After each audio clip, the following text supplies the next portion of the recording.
This is the history of the Lego brick. First in 1949, Lego unveiled their first Lego plastic building brick. It was hollow on the inside with a Lego logo on it and a slot for windows and doors at the top. Then in 1951, they added another slot for windows and doors on the bottom. There was still no stud logo. In 1954, the Lego logo on the underside of the hollow brick changed to what we call the dog bone logo, which is just bubble letters more.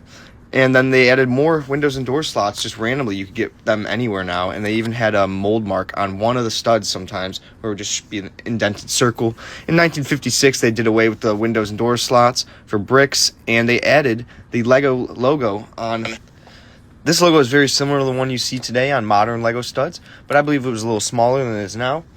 Then in 1958, they did away with the hollow brick, meaning they had to get rid of the underside logo, and they added tubes. Now, these are a little smaller than the ones you see on a modern Lego brick. And they also added the patent pending abbreviation right on the inside of the brick. They even changed the Lego logo to be a little smaller, too. Next, in the early 60s, they experimented with sideways logos, which is pretty weird. I haven't found a brick like that yet, but hoping to get one.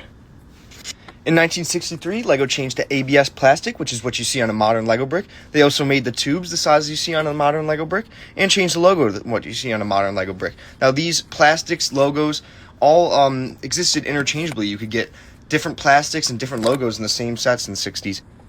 In 1961, Samsonite, the suitcase company, started selling Lego in the United States, which had different logos, smaller logos, sometimes tilted logos, as they had really bad quality control issues.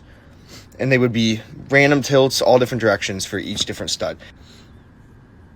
In 1966, we kind of go back to your regular Lego logo, and they added a flow rib on the underside for stability, and the patent pending logos had been filled in with metal on the molds. And sometimes this patent pending logo would be sanded off from the mold, or you'd be missing any sign of it entirely. In 1974, the Lego company experimented with split tubes for more clutch power, and they also added these sidebars, which you see on a modern Lego brick. In this part of the video, you might start to see some bricks that you could find in your Lego collection as we start to get to the more modern Lego bricks. In 1980, Lego temporarily removed those sidebars that they just added, and those will come back eventually, as you know, if you've seen a modern Lego brick. And they also filled in those split tubes. Not sure why they didn't stick with that one. I think my mom asked if I wanted some dinner at some point in that part, so that's probably why I was screaming. In 1985, the Lego brick comes very close to what you see today, as they add the cross support, and they also add back those sidebars.